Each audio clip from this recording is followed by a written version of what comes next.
안녕하십니까? 한국장애인단체 총연합회 장애인사이트의 진행을 맡은 배우 정우권입니다. 이번 시간에는 23년 만에 신설되는 장애 유형, 췌장장애, 보이지 않는 장애, 췌장장애를 아시나요? 라는 주제로 2026 장애인사이트 18호 지금 시작하겠습니다. 16번째 장애 유형, 췌장장애. 23년 만에 장애 범주 확대. 혹시 알고 계셨나요? 2026년 췌장장애가 대한민국의 새로운 장애 유형으로 논의되고 있습니다. 보이지 않지만 매 순간 생명을 관리해야 하는 사람들.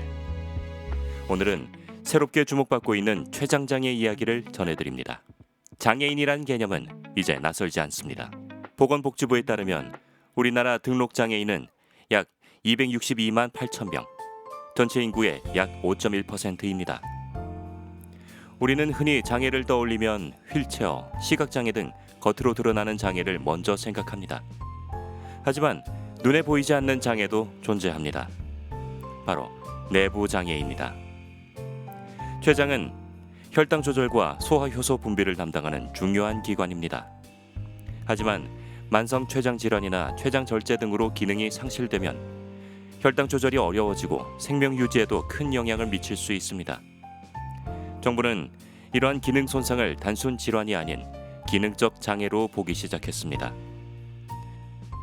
2026년 7월 시행 예정인 이번 제도 개편은 췌장 기능 상실 환자에 대한 국가보호 체계를 마련했다는 의미가 있습니다.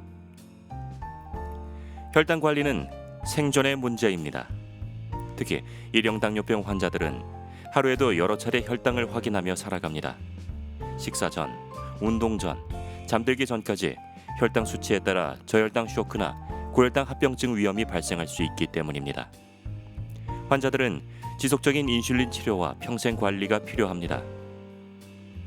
겉으로는 건강해 보여도 갑작스러운 저혈당으로 응급 상황이 발생할 수 있습니다.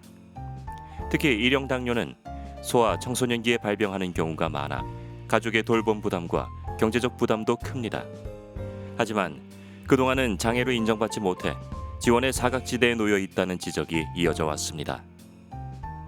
일형 당뇨병을 장애로 인정해야 한다는 논의는 2018년부터 본격적으로 시작됐습니다. 환자단체와 의료계 전문가들은 국회 토론회와 정책 제안, 국정감사 등을 통해 지속적으로 제도 개선을 요구해 왔습니다. 이러한 논의 끝에 정부는 23년 만에 새로운 장애 유형 신설을 추진하게 됐습니다. 태안 사건과 유라의 걷기. 2024년 충남 태안에서 일형 당뇨 환자 가족이 숨진 사건은 사회에 큰 충격을 남겼습니다. 이후 환자단체들은 췌장장애 인정을 촉구하며 기자회견과 캠페인을 이어갔습니다. 특히 9살 유라의 희망 걷기는 환자와 가족의 현실을 사회에 알린 상징적인 활동으로 주목받았습니다. 해외는 어떻게 지원하고 있을까요? 미국과 영국은 일형 당뇨병을 장애로 인정하고 있습니다. 미국은 미국 장애인법과 재활법에 근거하여 장애를 포괄적으로 개념화하고 있어 교육, 고용, 복지 등 영역에 따라 장애 판정을 별도로 하고 있습니다. 이를 통해 학교, 직장에서의 편의 제공과 차별 금지를 보장하고 있습니다. 영국 역시 평등법에 따라 교육, 고용, 복지 영역에서 당뇨 환자의 권리를 보호하고 있습니다. 이는 단순 치료를 넘어 사회 참여 권리를 보장하는 방향의 정책입니다. 정부는 췌장 기능 손상 정도를 기준으로 장애 여부를 심사할 예정입니다. 심한 장애는 췌장 전절제술, 자가항체 양성, 지속적 인슐린 치료가 필요한 경우 등을 말합니다. 심하지 않은 장애는 췌장 이식을 받은 경우, 단 췌장 이식을 받았더라도 심한 장애 기준을 충족하면 심한 장애 등록이 가능합니다. 상세 내용은 보건복지부의 2026년 장애인 복지 서비스 안내와 췌장장애 진단 및 등록 가이드라인에서 확인 가능합니다. 췌장장애 등록 시 다양한 복지 지원 제도 이용이 가능해집니다. 1. 경제적 지원 및 의료비 감면. 중증 판정 시 소득 수준에 따라 장애인 연금, 장애 수당을 수급할 수 있습니다. 또한 의료급여 2종이나 차상위 계층 해당 시 의료비 본인 부담금 감면이 적용되어 치료비 부담을 크게 낮출 수 있습니다. 2. 활동 지원 서비스 및 고용 지원. 일상 관리가 어려운 환우들에게 장애인 활동 지원 서비스 신청 자격이 부여됩니다. 더불어 장애인 의무 고용제도의 보호를 받으며 전용 일자리 프로그램 참여 및 세금 공제 지원을 받을 수 있습니다. 3. 일상 밀착형 할인 지원. 지하철 무임승차와 KTX, SRT 등 철도요금 50% 할인이 적용됩니다. 자동차 취득세 및 자동차세 면제, 공영주차장 요금 50% 할인, 통신비 및 도시가스 요금 감면 등 생활비 절감에 실질적 지원이 포함됩니다. 최장장애 등록은 크게 신청, 검사, 심사, 결정의 단계로 진행됩니다. 먼저 신청 단계에서는 주소지 관할 행정복지센터를 방문하거나 온라인 복지로를 통해 접수할 수 있습니다. 이때는 신분증과 최근 6개월 이내 촬영한 증명사진 등을 준비해야 합니다. 다음으로 검사 단계에서는 전문 의료기관에서 진단을 받고 장애 진단서를 발급받게 됩니다. 진료 기록지와 C펩타이드 검사 결과 등 관련 의학적 자료도 함께 제출해야 합니다. 이후 국민연금공단 장애인정심사위원회의 전문 심사가 진행됩니다. 필요에 따라 전문의 소견서나 추가 보완 서류 제출이 요구될 수 있습니다. 마지막으로 심사가 완료되면 장애 정도가 확정되고 약 한 달 정도 후 복지카드가 발급됩니다. 이후 행정복지센터를 통해 수령할 수 있습니다. 7월부터 시작될 장애 등록 심사 과정에서 환자와 의료기관 모두 적지 않은 혼란을 겪을 것으로 예상됩니다. 보건복지부에서 정부 차원의 적극적인 안내가 병행되어야 합니다.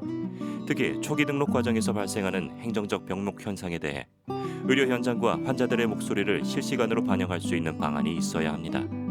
정부가 현재 C펩타이드 수치 등을 근거로 장애 등급을 나누려 합니다. 충분히 의미 있는 지표이지만 이로 인해 초기 일형 당뇨병 환자는 아예 배제되거나 췌장 이식 환자는 심하지 않은 장애로 강등되는 등 실제 일상이나 혈당 관리 과정에 어려움이 큰 환자들이 배제될 가능성이 현재로서 높습니다. 이 부분에 대해서는 일형 당뇨병에 대한 이해가 높은 전문가들의 목소리가 충분히 반영되어야 합니다.